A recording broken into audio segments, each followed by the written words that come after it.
शिखा, तुम यहाँ धूप में क्यों बैठी हो? नई नवेली बहू ने घर से बाहर कर दिया क्या? देखो तो भला, इस समय कौन इस तरह पार्क में बैठता है? घर में 10 काम होते हैं। अभी तो यहाँ कोई सहेली भी नहीं है जिसके साथ बैठकर गप्पे लड़ा सकें। मनीता जी ने हंसते हुए कहा, जो अपनी बालकनी में कपड़े सुखा रही थीं, कि उनकी नज़र शिखा जी पर पड़ी। शिखा जी ने कहा, अरे नहीं, तुम गलत समझ रही हो। मेरी बहू साक्षी ऐसी नहीं है। उसने तो मुझे जानबूझकर यहाँ भेजा है ताकि मैं थोड़ी देर धूप में बैठ सकूं। इससे विटामिन डी मिलता है। अब सुबह का काम तो बहू ही संभाल लेती है। वही कहती है कि मम्मी जी, आपने सारी उम्र बहुत कर लिया, अब आप आराम कीजिए और खुद का ख्याल रखिए। ये जो आपके जगह जगह दर्द होता है वो विटामिन डी और कैल्शियम की कमी की वजह से होता है। इसलिए आप सुबह की धूप में 1-1.5 घंटा बैठ आया कीजिए। और मैं अकेली नहीं हूँ यहाँ पर, मेरी मनपसंद किताबें भी साथ में हैं जो मैं कभी तसल्ली से पढ़ नहीं पाई थी। पर अब बहू आने के बाद उसने मेरे शौक़ को समझा और बोली, आप पार्क में धूप में भी बैठ जाया करो और किताबें भी पढ़ लिया करो मम्मी जी। अब हमारे फ्लैट में बालकनी में सुबह के वक्त धूप जो नहीं आती है। यह सुनकर मनीता जी की बोलती बंद हो गई, क्योंकि उनकी बहू ने तो उन्हें सुबह उठते के साथ ही काम पर लगा दिया था और एक शिखा है जो मज़े से बगीचे में धूप सेक रही है। शिखा जी ने अभी 2 महीने पहले ही अपने बेटे सुदीप की शादी साक्षी से की थी। साक्षी पढ़ी लिखी और समझदार थी। वो अपनी सेहत का बहुत ध्यान रखती थी। साक्षी की शुरू से ही एक नियमित दिनचर्या रही है, इसलिए उसे खाने पीने, सोने, घूमने से लेकर हर काम में अनुशासन बहुत पसंद था। वो खुद भी सुबह उठकर घूमने जाया करती थी। इसी वक्त शिखा जी पूजा करती थी, इसलिए साक्षी के जोर देने पर उन्होंने हामी भर दी। पर वो बहुत जल्दी नहीं मानी। कभी दूध वाला आएगा, कभी प्रेस वाला, कभी फल वाला, तो कभी सफाई वाला। तो इन सब से कौन काम को कहेगा? तो साक्षी ने भी कहा कि मम्मी जी, अब ये सब जिम्मेदारी आप मुझ पर छोड़ दीजिए। जिस तरह मैं 1 घंटा अपने आप को देती हूँ, आप भी उसी तरह अपने आप को कुछ समय दीजिए। ये काम तो उम्र भर चलते ही रहेंगे। पहले शिखा जी को यह सब समझ नहीं आया, पर धीरे धीरे उन्होंने इस अच्छी आदत को अपना लिया। शिखा जी की जिंदगी पहले ऐसी नहीं थी। 3 बच्चों की जिम्मेदारी उठाते हुए वो खुद का आराम और सेहत को भूल ही गई थी। जब से वो शादी होकर आई थी, तन मन से इस घर को समर्पित हो गई थी। सुबह से लेकर रात तक बस घर की जिम्मेदारी उन्हें निभानी थी। अपने लिए तो उन्होंने कभी कुछ सोचा ही नहीं था। खाना जो बचा वो खा लिया, नींद का भी पता नहीं था और अपने पहनने ओढ़ने पर भी कभी ध्यान नहीं दिया। जो साड़ी शादी ब्याह में आ गई वो ही पहनकर काम चला लिया। लेकिन जब से साक्षी आई है, 2 महीने में उनकी ज़िंदगी ही बदल गई है।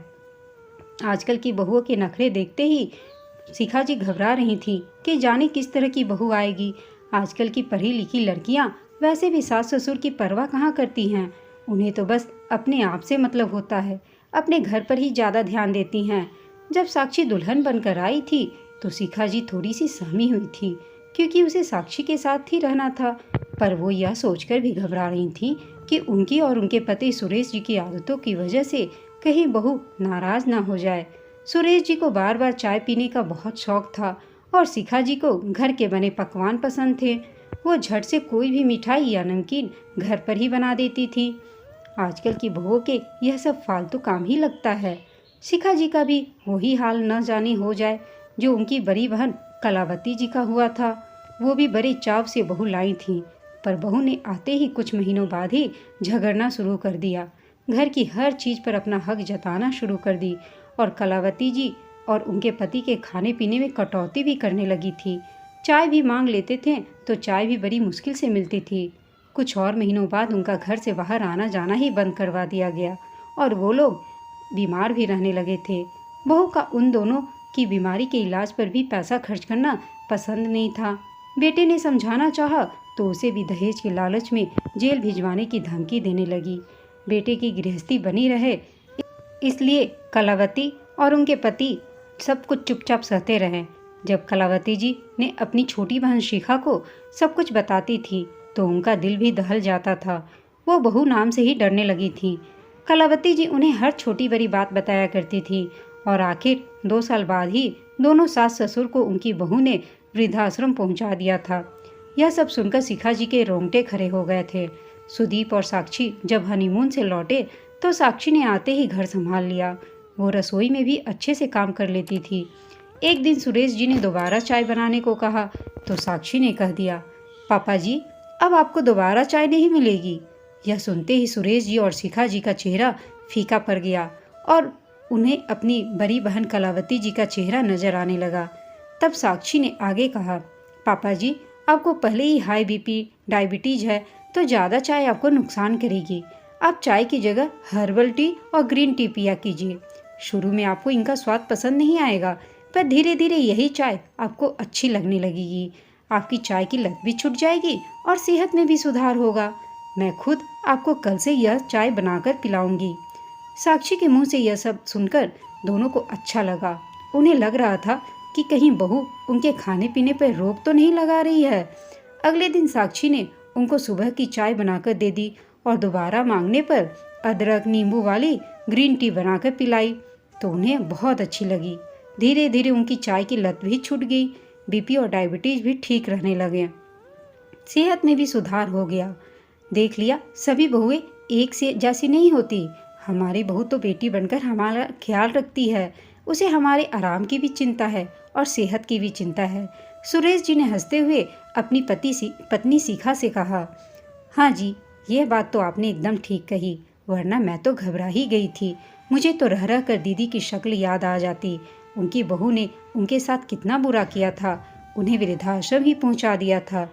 अगले दिन जब सुरेश जी और शिखा जी सोकर उठे तो साक्षी ने कहा कि मम्मी जी पापा जी आज हम सब कुलदेवी के दर्शन के लिए चले रहे हैं, वहीं पे ब्राह्मणों को भोज भी करवा देंगे।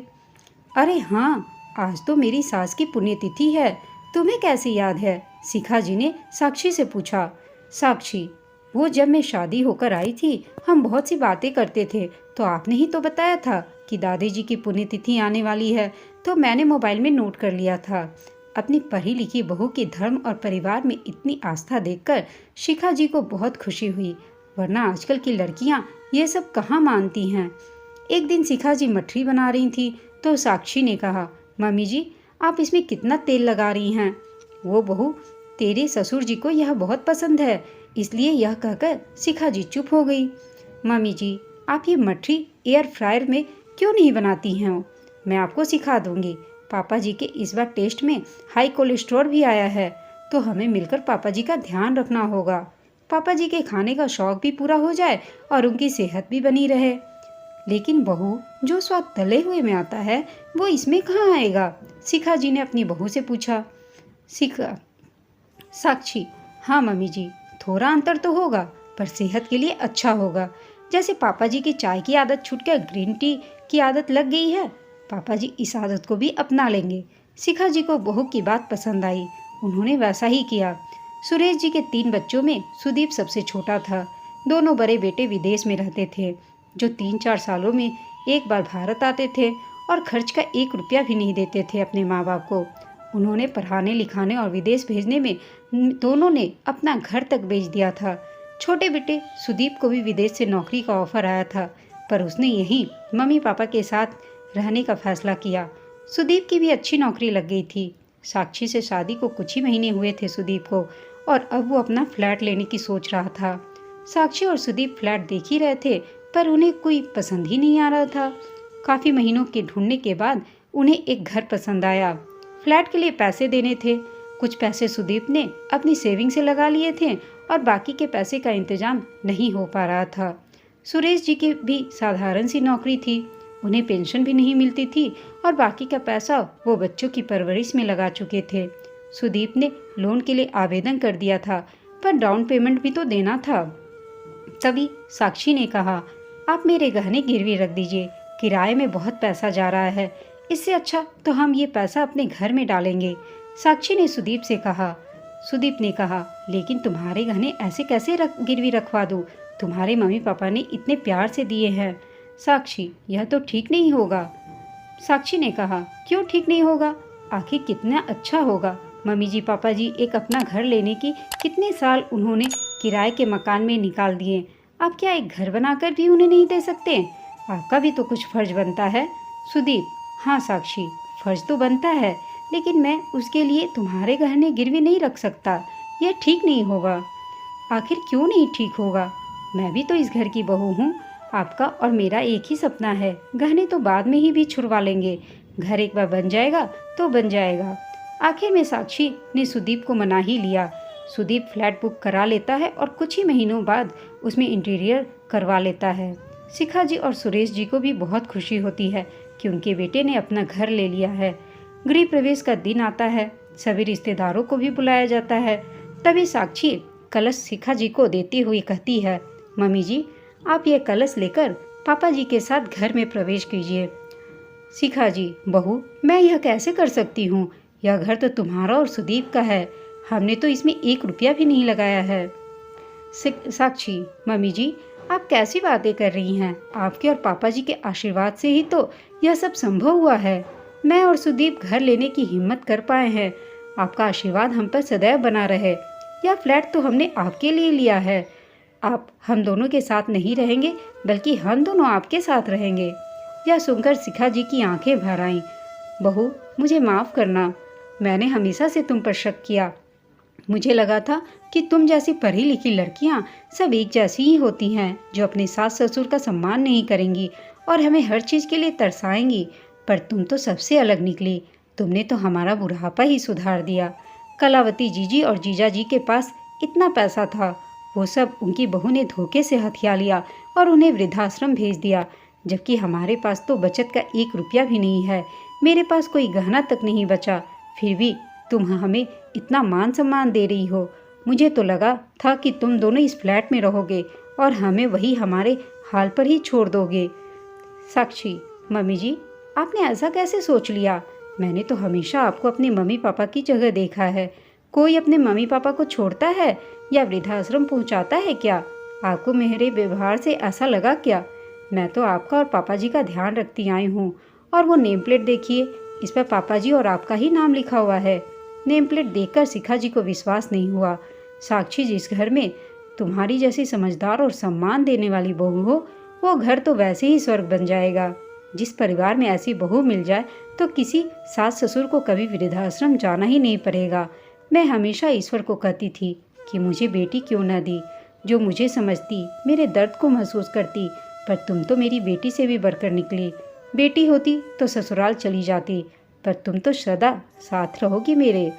साक्षी दोनों के पैर छू लेती है और जोरे से गृह प्रवेश का आग्रह करती है। शिखा जी और सुरेश जी गृह प्रवेश करते हैं। सुदीप और साक्षी को बहुत सारा आशीर्वाद देते हैं।